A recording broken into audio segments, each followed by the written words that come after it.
नमस्कार, स्वागत है आप सभी का आपकी अपनी चैनल भारत की बात गौतम के साथ में। दोस्तों, आज जीरे के ऊपर चर्चा करेंगे हम आपसे।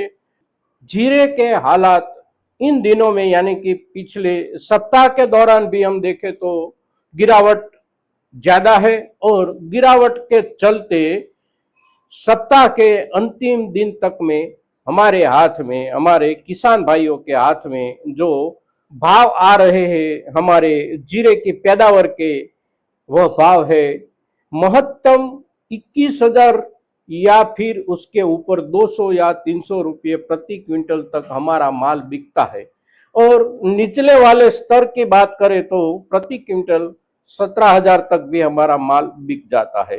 तो ये 17 से 21,000 के बीच में प्रति क्विंटल बिकने वाला हमारा जीरे का माल औसत बिकता है 19,000 से लेकर 20,000 के बीच में। अब यहां तक जब भाव गिरे हैं तो चिंता हमारे सभी किसान भाइयों के चेहरे पर अवश्य होगी। साथ साथ हमारे दिमाग में एक सवाल भी निरंतर उठता रहता है कि आने वाले दिनों में क्या हो सकता है। आज के हिसाब से देखें तो इतनी गिरावट अगर आ गई है तो आगे जाकर क्या होगा। हमारे लिए एक मुद्दा सबसे महत्वपूर्ण है और वो मुद्दा है हमारे जीरे की निर्यात के थोक के आंकड़े जो बताए जाते हैं। पिछले महीनों के दौरान हुए हमारे देश से जीरे की निर्यात के आंकड़े, वो आंकड़े अच्छे हैं, किंतु अच्छा आंकड़ा जो है वो है केवल मार्च महीना का।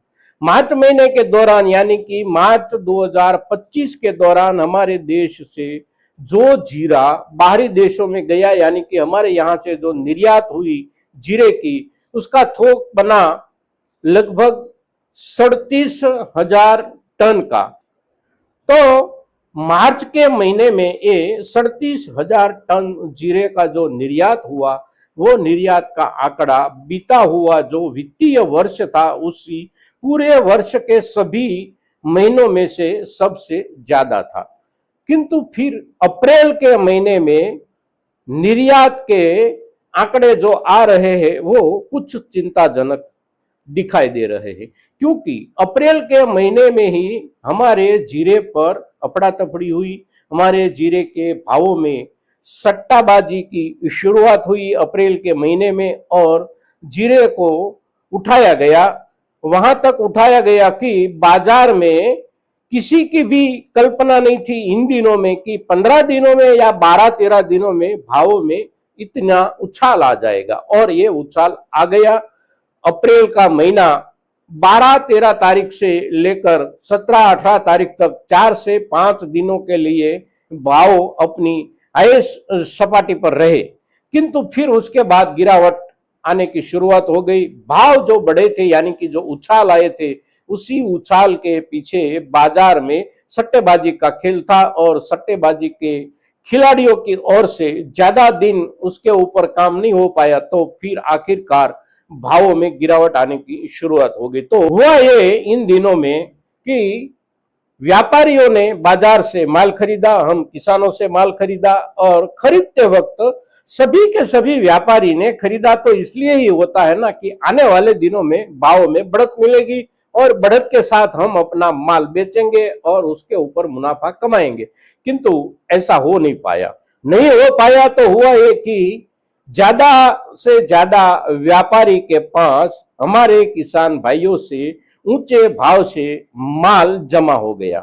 अब क्या होगा आने वाले दिनों में? तो आने वाले दिनों में अगर हम देखें तो पिछले महीने यानी कि मार्च के महीने के निर्यात के जो आंकड़े हैं वो आंकड़े बताते हैं कि अंतरराष्ट्रीय बाजार में ज्यादा माल जाने की संभावना तो है, किंतु हमारे यहाँ भावों में जो उछाल आया उसी उछाल के स्तर से हमारे यहाँ से माल बाहरी दुनिया में नहीं जा सकता और उसकी वजह से बाहरी दुनिया में जाता हुआ माल रुक गया और नए व्यापारी सौदे भी रुक गए।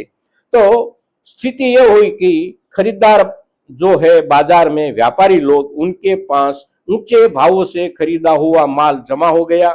साथ साथ उसका जो दूसरा पहलू होता है वो पहलू होता है लिक्विडिटी की समस्या, यानी कि पैसों के प्रवाह की समस्या। बाजार में पैसे की जो जरूरत होती है वो जरूरत बाजार से गायब हो गई, क्योंकि ऊंचे भावों से खरीदा हुआ जीरा हमारे व्यापारी भाइयों के पास पड़ा रहा। उसमें से किसी के पास भी किसी ने भी उसी भाव से माल नहीं खरीदा, ना तो बाजार में खरीदा ना तो विदेश के बाजार में किसी ने खरीदा।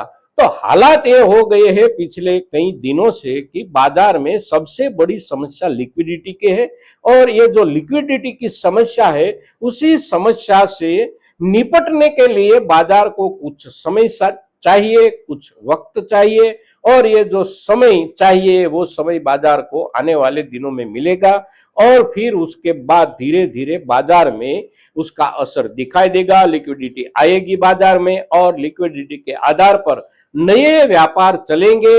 और नए व्यापार अगर चलेंगे तो नए व्यापार कुछ आशा और कुछ अपेक्षा हम किसान भाइयों की जो है उसके नजदीक ही चलेंगे, क्योंकि देश के बाजार को भी माल की जरूरत है, विदेश के बाजारों को भी माल की जरूरत है।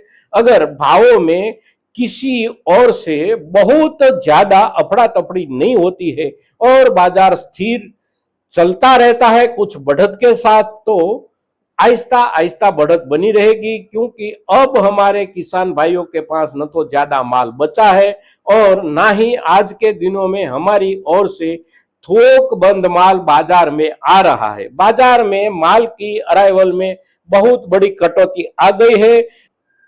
भावों में जैसे जैसे कमी आती गई ठीक वैसे वैसे हमारी ओर से माल को बाजार में पहुंचाने में भी कटौती आ रही है। आजकल के हिसाब से देखें, पिछले सप्ताह के पिछले दिनों के हिसाब से देखें तो बाजार में माल की अराइवल बिल्कुल कम हो गई है। आने वाले दिनों में भी स्थिति ऐसी बनी रहेगी ऐसा दिखाई देता है। तो कम आवकों के चलते बाजार की स्थिति यानी कि बाजार की लिक्विडिटी की स्थिति जो है वो सुधरने के बाद हमारे भावों में अवश्य सुधार आ सकता है। दोस्तों, जीरे के ऊपर हम जब आपसे चर्चा करते हैं तो ज्यादा से ज्यादा किसान भाइयों तक हमारी ये चर्चा पहुंचे, इसके लिए आपकी ओर से भी प्रयास होना चाहिए। आज के दिन जीरे के ऊपर इतना ही। जय हिंद, जय भारत।